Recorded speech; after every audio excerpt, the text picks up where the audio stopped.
Et alors que cette commémoration nationale a suscité de nombreuses réflexions, aujourd'hui le débat est déplacé. Les associations antillaises, guyanaises et réunionnaises s'opposent à une mainmise des associations africaines sur la question de l'esclavage. Alors l'esclavage doit-il se réduire à une question noire?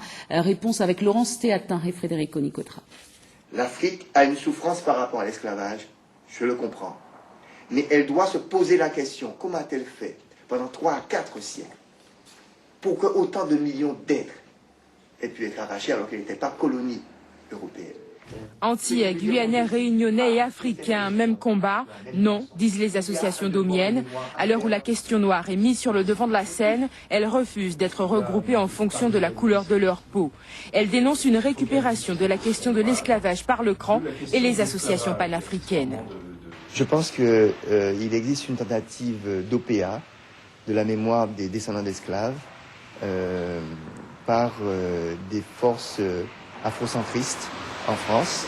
L'esclavage est avant tout une histoire antillaise, guyanaise et réunionnaise. C'est là qu'il y a eu l'esclavage. Et nous n'acceptons pas que l'on puisse récupérer la mémoire de nos parents. Nous ne pouvons pas accepter qu'une association soutenue par des puissances étrangères vienne prendre en main notre problème et veuille du jour au lendemain considérer qu'elle a le droit de nous mettre tous dans le même panier au prétexte que nous avons la même couleur. Pour ces associations, le concept même de communauté noire est à bannir. L'identité d'un homme n'est pas une question de couleur. Le fait de confondre les ultramarins avec les noirs de France, ça veut dire tout simplement qu'il y a une montée des idées racistes. C'est non au CRAN, c'est non au principe de la couleur de peau, c'est non au racisme. La question noire est abordée de façon récurrente depuis Louis XVI, mais aujourd'hui, c'est la question de la reconnaissance par l'Afrique de sa responsabilité dans l'esclavage qui est aussi soulevée.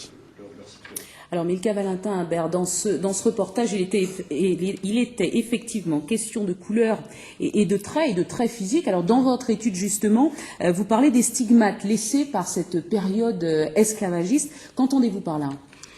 Eh bien, l'histoire a marqué les Noirs dans leur corps. Et on pourra même dire que c'est le rapport au corps qui est important dans l'histoire des sociétés issues de la plantation. Parce que c'est cette relation. Dès le départ, le corps est un corps qui souffre.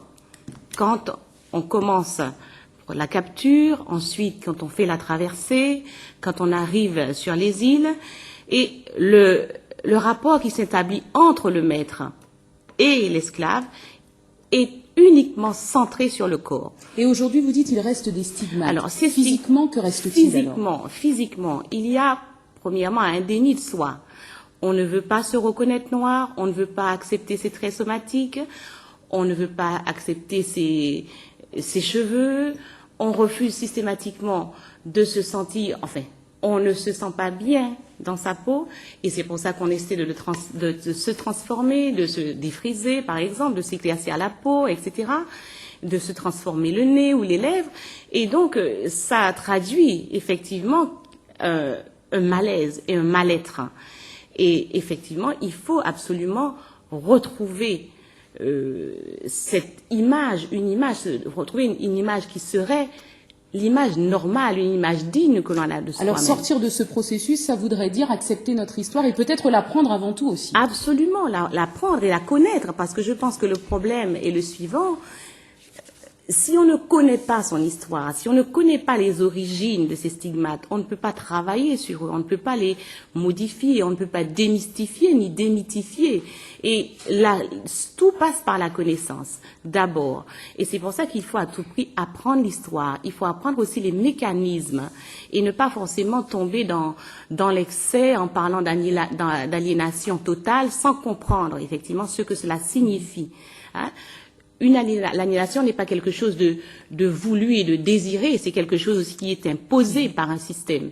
Donc il faut à tout prix montrer, il faut montrer du doigt, il faut rechercher les causes profondes de nos situations. Juste une dernière question sur les Oui. pays quand même un peu avant-gardistes qui acceptent justement les différences entre toutes les communautés, entre tous les Noirs, les Blancs et autres originaires, comme par exemple les pays anglo-saxons. Oui, oui. Eh bien, on constate qu'effectivement que dans les pays anglo-saxons, il y a une collaboration, si on peut dire, de toutes les communautés, de quelque origine qu'elles soient. Et par contre, en France, il y a un désir de confusion de toutes ces communautés dans un projet d'assimilation. Et c'est peut-être là que réside le problème de la société française, que nous ne retrouvons pas dans les sociétés anglo-saxonnes. Merci.